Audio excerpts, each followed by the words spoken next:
Welcome to the Avail podcast, where we dig deep and talk about the art of leadership. My name is Virgil Sierra, and today we're connecting with Lisa Potter. Lisa is a graduate of North Point Bible College and an ordained minister of the Assemblies of God. She is currently the executive director of Women Who Lead, and she has a passion for equipping women to lead and pouring into them in a variety of ways. In today's podcast, we'll be discussing the topic of men and women in leadership, as well as her new book, The Collective Journey, an invitation to flourish in life and leadership. So lean in and let's get started.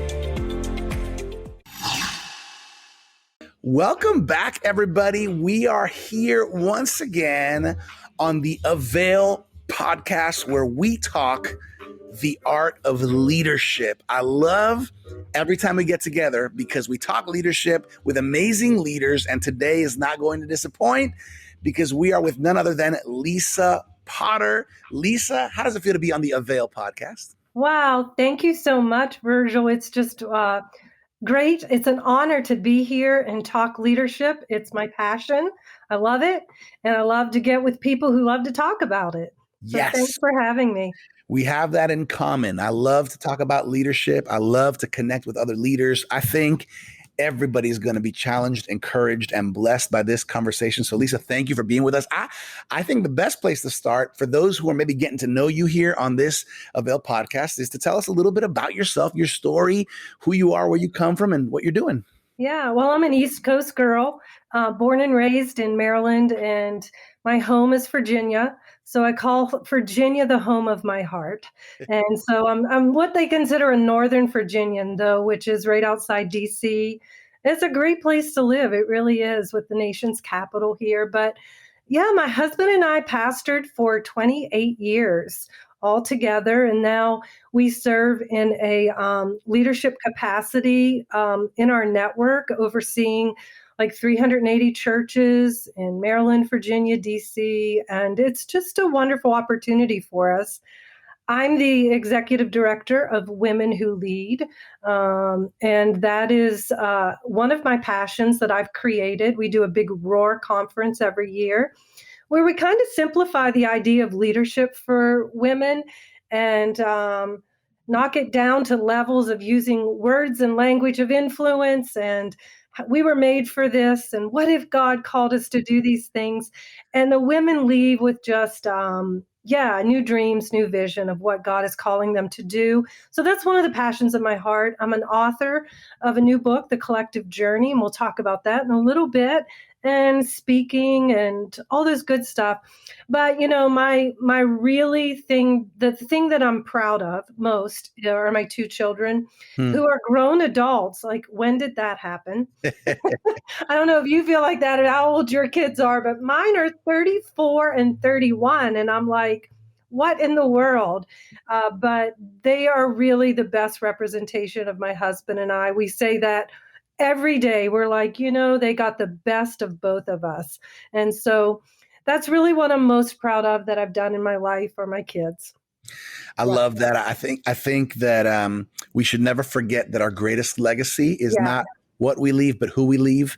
And that's a great point, Lisa. You know, I'm really looking forward to this conversation because I think that you bring some great perspective into this conversation of leadership. And maybe we can start off in specifically touching on the topic of men and women and leadership. And we know how different men and women are.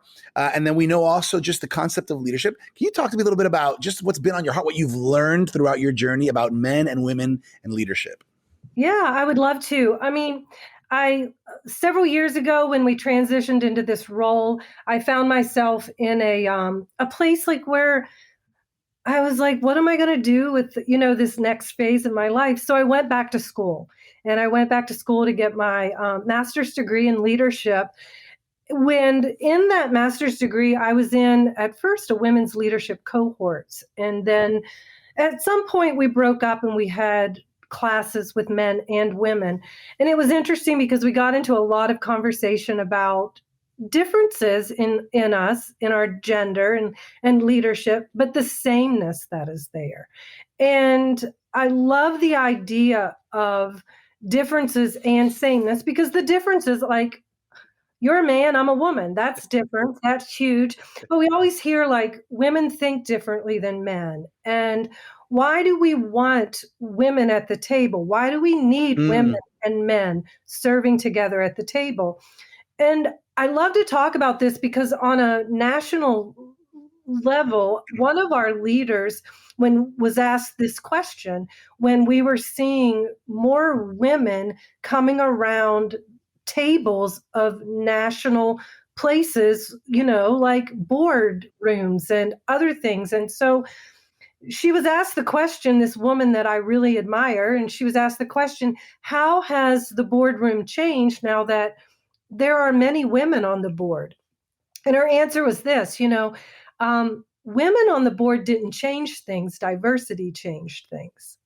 And that's I good. think that's a key point, because it was Patrick Lencioni who actually said that. He's like, I've studied it. I wish there was some differences between men and women leaders because it would make a great book and I would make a ton of money, was what Patrick Lencioni said. But he said, I've looked and I can't find it. And so when we think about the sameness in leadership, like as men and women, we come to the table with sameness. If you're a leader, you're a great leader regardless of your gender. It doesn't matter. Right. What we find with the differences with men and women is that I'm made in this feminine side of God. You're made in a Mm, masculine side of God. And so hmm if you have just one ethnicity around the table, if you have one age group around the table, if you have one mm, gender around the table, and we're discussing things and we're trying to create policies and dream big for a next generation that's coming behind us, it's not going to work as well if we have all the voices around the table, because hmm I am going to see it differently than you see it. But it's not just going to be because of my gender, it's going to be because of where I was raised. How did my family, my church, think about women in leadership and men in leadership and men and hmm women working together? And there's all of these things that come into factor with the sameness and the difference. So, yeah, it's a good subject. Yeah, honestly, I like this subject a lot because I think it would help us to be better at it and to know it more. Can I Yeah. just ask you your thoughts on why do you think throughout history there has been a segmentation, or why do you think it's taken so long maybe for there to be more female presence at the tables, right, at the board tables? Yeah. What are your thoughts from your findings, from your experience? Well, one of the things is how we're raised. And so it's interesting because I was leaving through a magazine one day and I saw this ad for a nationally known children's church ministry. And they had the boys' side of it and the girls' side of it. And I actually went through the girls' side of it. I'm a church girl through and through. And so this has been something like they've revamped it. And I was leaving through and it said, it was like calling churches to kind of sign up for these kids programs on Wednesday nights. And it said, in blah, blah, blah, the boys program, it was like, boys learn number one, leadership. Hmm. And then it went on to say, boys will learn leadership and they'll learn this and they'll learn this. Number one for girls was Bible memorization and badges for cooking and different things. And I said, oh, no, no, no, no. So I called up the national office and I was like, do girls learn leadership? And they said, yes, they do. And I was like, then put it in the advertisement. Why do we shy away? Why is it okay for boys to learn leadership, Right. but not to use that same language for girls? So when it comes to men and women leading, women are behind the curve because we're not given the opportunities. The Sure. language isn't used for us. We're often separated. Girls, when like I exuded leadership qualities when I was younger, like served in high school in areas of leadership and on student councils. But it was often said of me that I was bossy.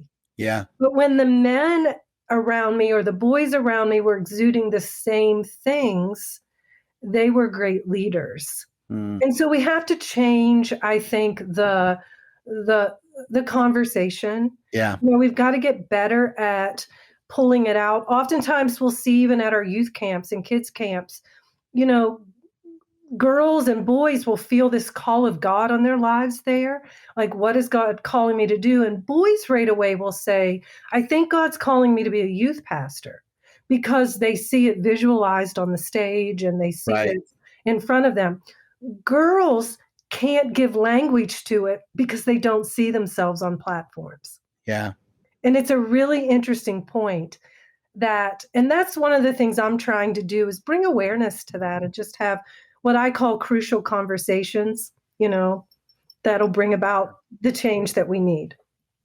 Yeah, that's great. I agree with you. I think part of the challenge throughout history, as we look back, is just the narrative that's been Yes. told and that's been spoken. Yeah. It's interesting, as I love studying the Bible, just the whole concept of spiritual gifts and those divine abilities that God gives us, and he doesn't give everyone the same ones or the same amounts, but we see that through the parable of the talents. He gives everybody differently, but there's specifically never any indication of, well, these gifts are only for women or men, and these are only for women. And I don't want to get into like a side conversation here, but I know, in some friends that I have, in some churches, in some denominations, they really do shy away from women having certain leadership positions, roles, even if they have giftings in them. And I have this sense that there may be so many women, even within the church, capital C church, that might feel limited, frustrated, or just never even given the opportunity to lead. Yeah, and I agree with that. And so we see it across the board. We see it not just in churches, but we do see it in corporations, COOs, CEOs, but one thing we know in the sameness of it is that leadership is leadership regardless of the gender. And I think that's the point we need to buckle down on, circle down on, whatever the term is we're going to use, because both men and women succeed and fail in leadership, right? Sure. Like, we can agree on that. Both men and women can possess emotional intelligence, relational intelligence, all of these things that we need for leadership. Both can build teams. We know that. I've been set to lead teams of men and women, not just women leading women, but both of us, both genders, can lead teams. Both of us can have big picture visionary. Like, just because of my gender doesn't mean I don't dream dreams and have vision and I can't execute that. Yeah. And it goes back to that Joel passage, where he's going to pour out his spirit on his sons and his daughters. And if that wasn't important, why would the Bible talk about that? And so both, I think, moving forward with the conversation is crucial, and not debating, because I've often found myself in conversations with men and women who don't believe in women in leadership. And I don't take it as a debate to win or a conversation to change their minds, because there's more to it than that. And it has a lot to do with cultural norms and the church we grew up in, and even our experiences with men and women leaders as to what our preference is. And if you've had a bad experience, then I can understand that. And oftentimes we write that off. And so there's a lot more to it.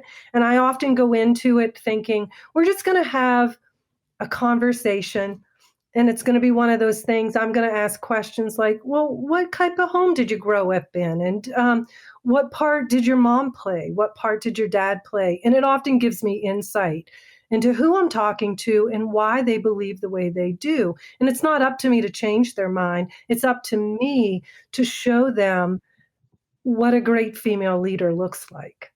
And, I'm responsible for that as I step out. And I'm responsible for training up other women who have a leadership call on their life to do it well, and so that we can represent well.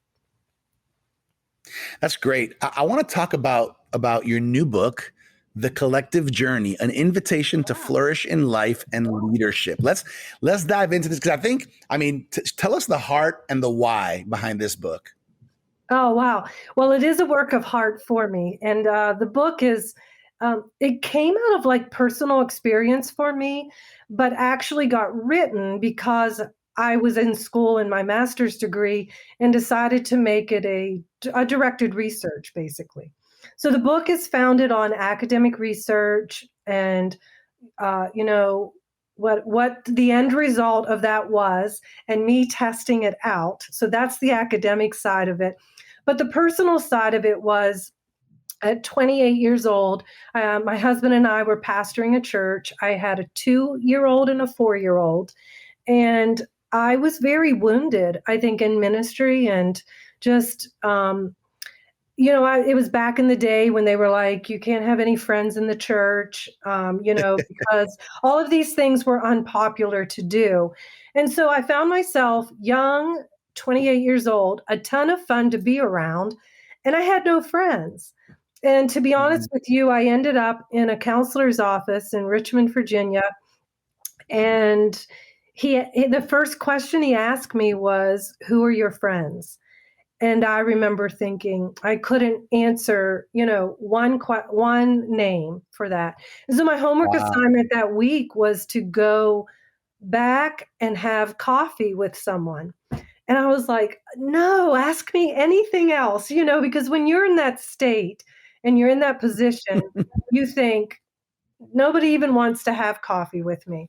And I prayed all the way home from the office that day, and the next morning, dropping the kids off to school and preschool. I remember these two women, just as I came out, I'd seen them every day and said, "Hey, what are you doing? Do you want to go for coffee?" And from that moment on, it was a God thing for me, that God really began to build community around me. And I was able, these two women are 30 plus years later, are still my best friends, my best buds. And Wow. from that story, I began to say, look, if I'm going to be healthy in leadership and doing this ministry that God has called us to do, I've got to learn what that looks like. And so there's 4 foundations in the collective journey, and it kind of came out of my personal walk and my personal story and a ton of research when I started to do my academic studies. So that's kind of the I heart of love it. it. I'd like, yeah, yeah. I'd like to. You shared with me a little bit when we were talking and preparing for this podcast, and it really connected with me. And I think it would be great if you could maybe just highlight or touch on those 4 foundations. I know you mentioned this was kind of inspired from the Bible, from your experiences. Yeah. Talk to us a little bit about those 4 foundations that you talk about in the collective journey. Yeah. So there's 4 foundations that they go through. It's a mentoring, it's a book, like, so you can buy the book and do it on your own. But I came up with these 4 foundations for next gen female leaders, basically. Like, if we can prep you in your 20s, 30s, 40s to be a healthier version of yourself, Mm-hmm. these are the 4 things you should practices to put into place. And I did get it from the Paul and Timothy model in 2 Timothy 1 through 18. And he talks about, like, we see these 4 things: core self, communion, calling, and community. And we know that Paul, when he writes 2 Timothy, is really, it's like a last will and testament. He's basically saying to Timothy, I think I'm in prison for the last time. And if I don't get out of here, and I'm an old man, and if this doesn't happen, these are the things I want to leave with you. And we know that on, like, bedside communication on a deathbed is really, really important for us to listen. And, like, okay, and I can see Timothy reading this letter and saying, okay, I'm listening. And it was kind of in his latter years of his life where he's conveying this intergenerational, like, conveyance of faith and ministry onto Timothy.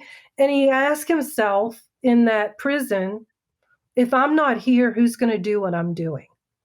And so there's a connection to those four foundations in that. Mm. And like, so he reminds Timothy, like, remember where you came from. Like Mhm. he says to him, remember where you came from. He goes on and he talks about the power of story. He says, like, rekindle, fan that flame, Timothy, that's in you. And he talks about that.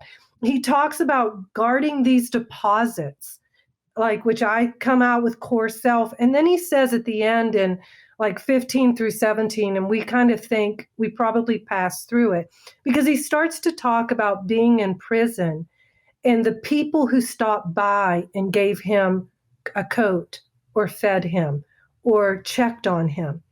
And it's like this last part in verses 15 through 17 where he talks about Timothy.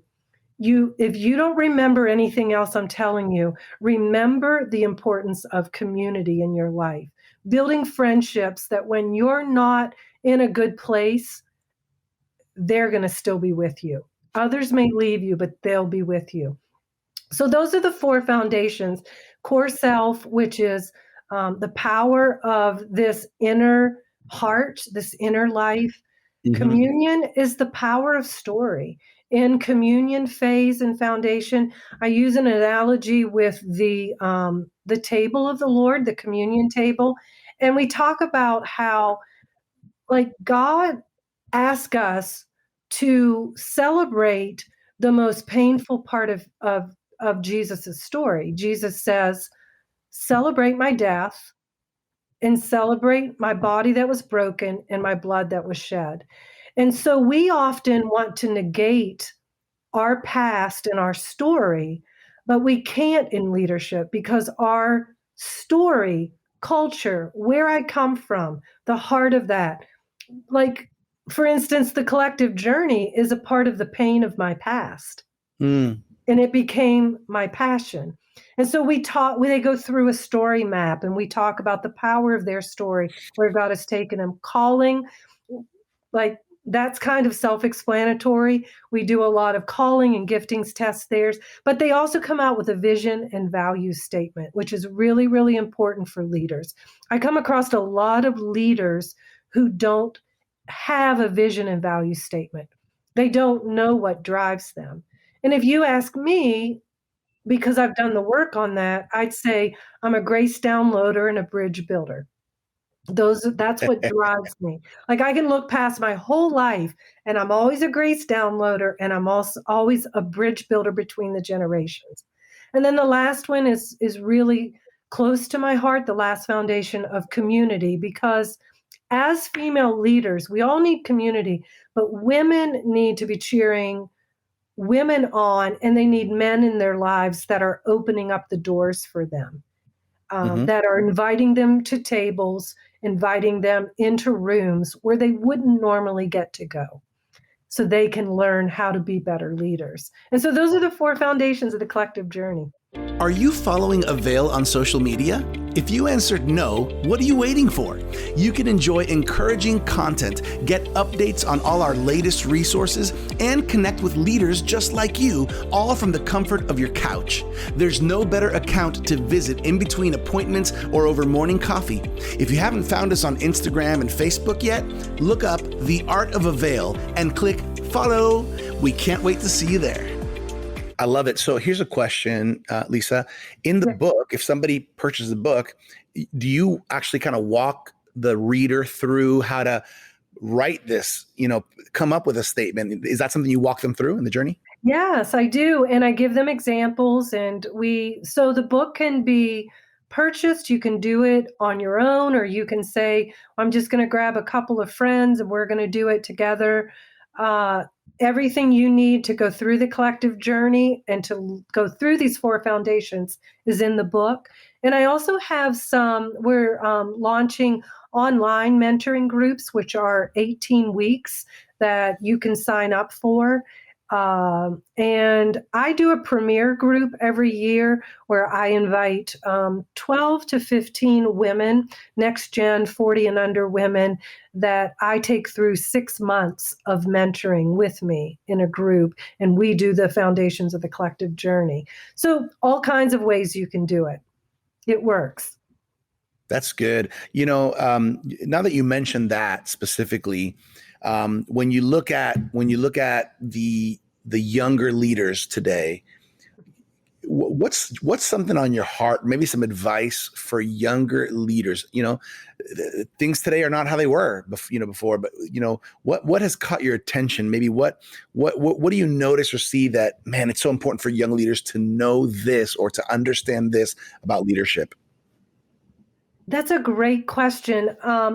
What I'm noticing most is that I think we're chasing which is good, but we're wanting to go to big conferences. We're wanting to learn from big name leaders who have been doing it well, and we see the results of how they're doing it. But what happens is that we come back and think that they have a formula, and if we preach like them, if we speak like them, if we do our foyer from the time they get to the parking lot, if we do all that the way they do it, then we're going to be successful. And what I've found in my own life and with the leaders, the next gen leaders that I'm mentoring, is that I'm encouraging them because I do this. And this is where being a grace downloader is for me, because I get up every day and I put my leadership clothes on. I don't put, like, I have heroes of the faith. I have heroes in the ministry. I have heroes Sure. in leadership that I look up to, but I can't wear their clothes. They won't fit me. Hmm. And my clothes, with the pains of my past, have a lot of holes in them. They're dirty in places because yesterday was rough, but I'm putting those clothes on. And I really encourage this next generation when I'm mentoring them, you be you. No one else has your story.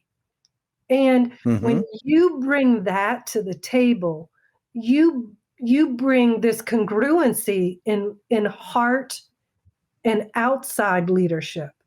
We can't just put on this facade that we think that's what, like, if I look good on the outside and I'm wearing the coolest sneakers and, all of that stuff, which that's important. I get that. And I love clothes and image and all of that, but that can't be what's going to get me there. Right. And it's not longevity. And we see that because we see a lot of those leaders fail because the heart doesn't match the outside of what they're portraying. So it's really important, I think, for that congruency, for me to be Yeah. me to bring my experiences to the table, my life and leadership. And here's what I know: it's like God wants us to be a better version of ourselves. He wants us to flourish. And that looks differently for all of us, but we've all got to find that what it looks like for us. So what's that outfit we wear? That type of thing. Yeah, yeah. I think there's power in authenticity and in realness. Yeah. As you were saying that, the image that came to my head was, King Saul trying to put his armor on David to go fight the battle.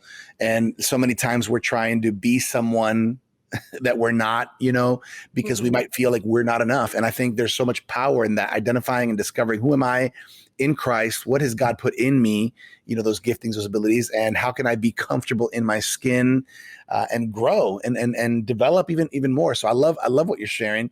I wanna steer the conversation, and then after this, I really want to share with everybody where they can find the book, where they can connect with you. Yeah. But before we get there, Lisa, I want to kind of come back, uh, to this. You mentioned a phrase to me that caught my attention. We're better together. When we talk about differences and diversity. Now, I do have just a personal intrigue.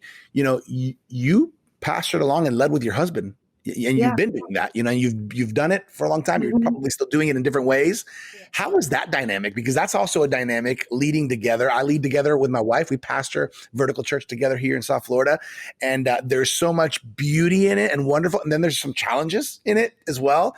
Talk to us a little bit about your experience. Oh yeah. I mean, I think it is a growing season for you as a husband and wife. But my husband laughs. He's like, when he met me at Bible college, like I gave him the 1-2. I was like, "Are you calling me? Are you gonna da da da?" Because I just knew I would be doing ministry. So he knew what he was getting. But there were times where, I wanted to be home with my kids. That and that's the sameness and the differences. There's a Hmm. role that moms do play, and spiritual mothers as well are different. They're nurturing, they're this, they're that, more than a father. And so there were times when I wanted to be home with my kids. We had a balancing act of busy seasons. So he was great, and I'm sure you are as well. But like when it was my busy season, he would come along and do carpools and all of those things. But we both, once the kids got in school, we both were working full time at the church, um, working together, dreaming big, doing vision, preaching, like bringing our skill sets. And we Mm. are better together. It's funny because a lot of people will say, because I'm the more detailed one, and my husband's very like dreamer, visionary, and he surrounds himself with people who can get the job done. And I'm one of those people that he surrounds Hmm. himself with. That's And right. people will sometimes say, you don't want Frank without Lisa. But I'm like, but you don't want Lisa without Frank either. Right. Like, Yep. let's just be like, he and I, if you knew us when, before we met each other, I'm a much better leader because of his influence in my life. I've Yeah. taken on his traits. I've become much more of a visionary. He's taught me how to dream. And I've taught him nuts and bolts of things. So I think like that's just us as a husband and wife team, but it's also true when we like just like the discussion we started the podcast with. It's true with the tables that we're creating for leadership teams within churches, communities, however that looks, boardrooms. We're better together. Yeah. We're better together. And so that's what we need to know is like serving together is better. Yeah.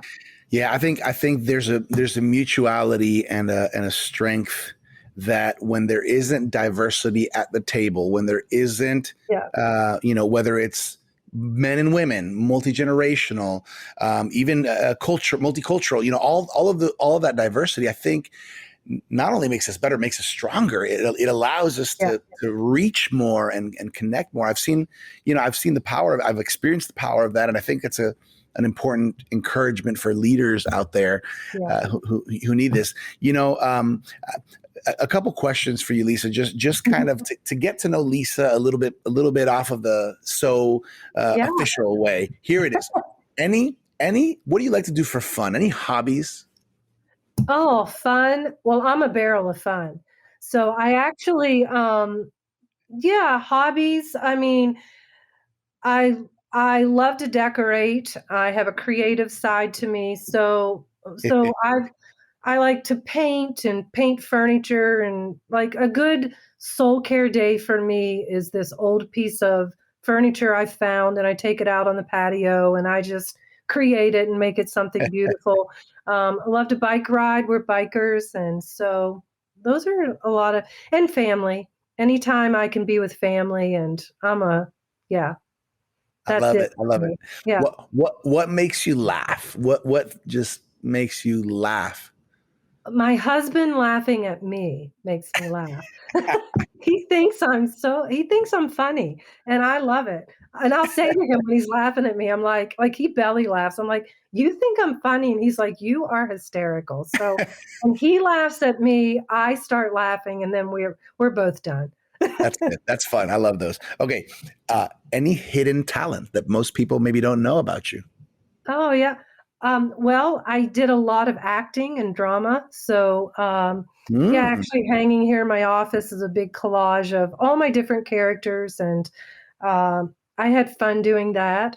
Started in high school and really, yeah, made it a thing. And I'm trying to make room for it right now in my life. I'd like to get involved in a community theater, summer theater, but I just don't have time right now. yeah. Yeah. So my kids are convinced that when I get old and in the nursing home, all of my characters are going to come out someday, and they're not going to know if they're talking to Rosa or who it is. I like that. Okay, here's another question. As you look at the panorama of the world and the church and where the Lord has you, what breaks your heart right now? Yeah, this one's easy for me. The political arena breaks my heart. Mm, The way it has just really come into the church and saturated the church. mm, It's become a religion for us, and Jesus is the savior of my world. I don't know, about anybody else listening, but I'm all for bringing back WWJD bracelets and what would Jesus do? And I think we're very concerned about what our political party or the bent that we like to mhm, tie ourselves with is doing. And we should be looking at God's word, especially the words of Jesus, and finding out really what we should be doing as a church. And so that has really mm. been breaking my heart. Yeah, that's good. That's good. And then the last question here. Um, for those younger leaders, men and women, younger leaders, what piece of advice do you have for young leaders today that maybe you wish you would have had when you were younger, or when you were in their season, that could really help them on their leadership journey as they're beginning or as they're young in their leadership? Uh, Find a community, Hmm. definitely. Be intentional about knowing who your heroes are. Find a mentor, somebody who can mentor you, um, man or woman, because I think, we both can give. I have a lot of spiritual sons. I have a son, but I also have spiritual sons that I've Mm, been important in their lives, and they listen to me as a mama of the faith to them. So yeah, find these mentors, and also have a group of people that hold you accountable. it's good. That, and then there's a difference, I think, between those people and your inner circle. And but we need like Jesus, when he went into Gethsemane, he said to 9 of them, "You stay here." But Peter, Yeah. James, and John, you come a little closer. And I think that's really important for us to have longevity in leadership and health and wholeness and flourish in life and leadership, is to have that inner circle that goes with us into our Gethsemanes, and we're not afraid for them to see us cry. Yeah, that's good. That's great advice. Hey, young leader out there, make sure you take down some notes. This is great advice from Lisa Potter. Lisa, I'd love for people to know how they can connect with you, where they can find you on social media, website, where they can get the book. Why don't we start off with the book, The Collective Journey? How can they find that book?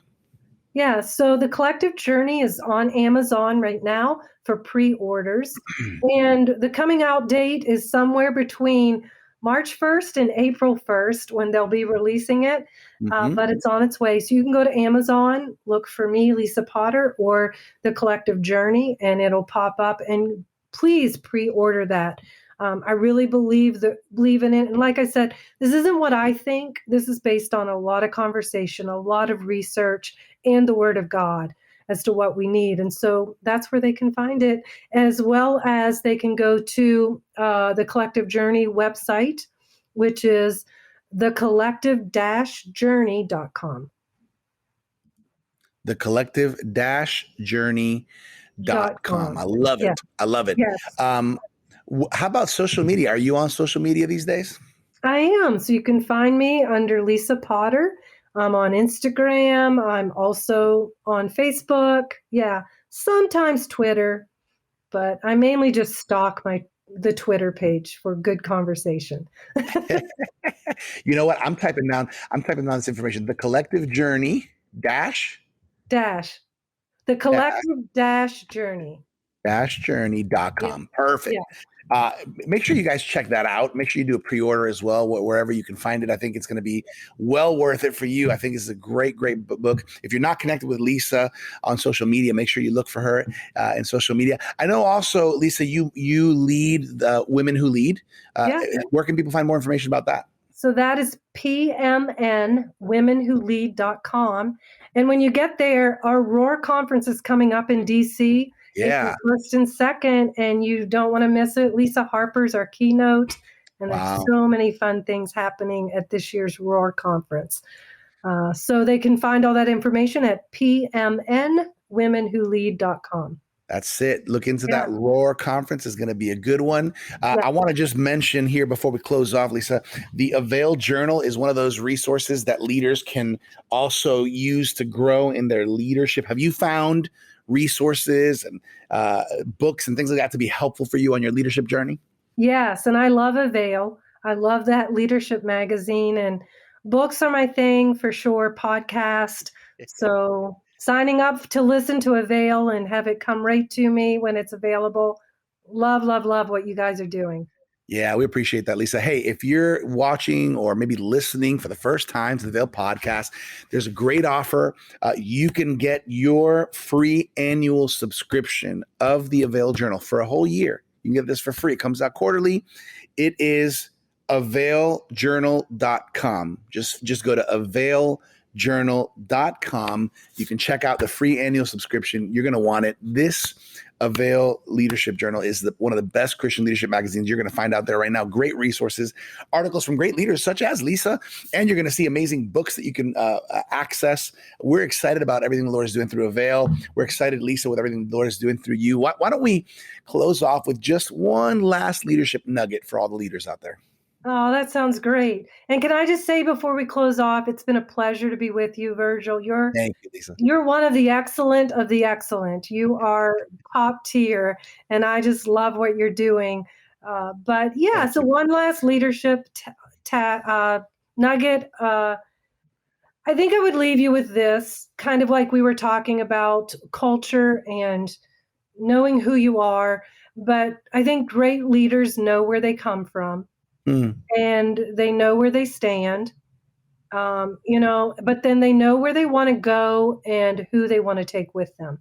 So I think that's what I would leave you with.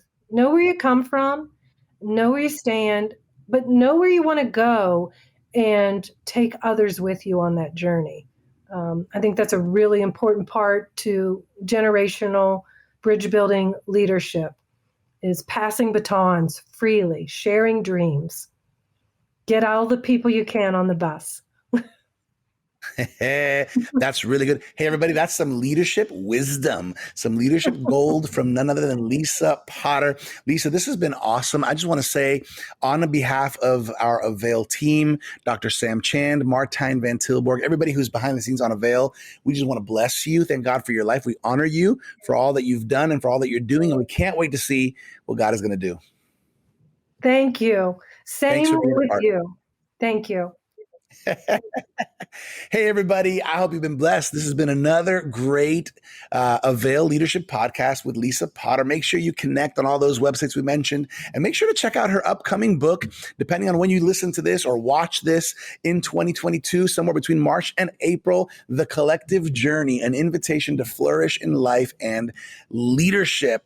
Hey, everybody, we do this every week. A new episode of the Avail podcast comes out. So stay connected with us. Check out availjournal.com for your free annual subscription. Can't wait to catch you here next time on the Avail podcast. God bless.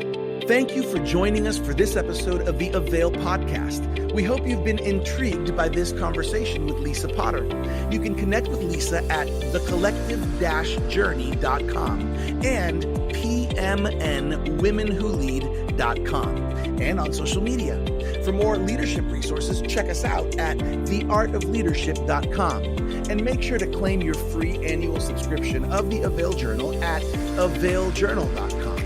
As always, I'm your Avail Media host, Virgil Sierra. Muchas gracias. Thank you for connecting with us to learn the art of leadership here at the Avail Podcast.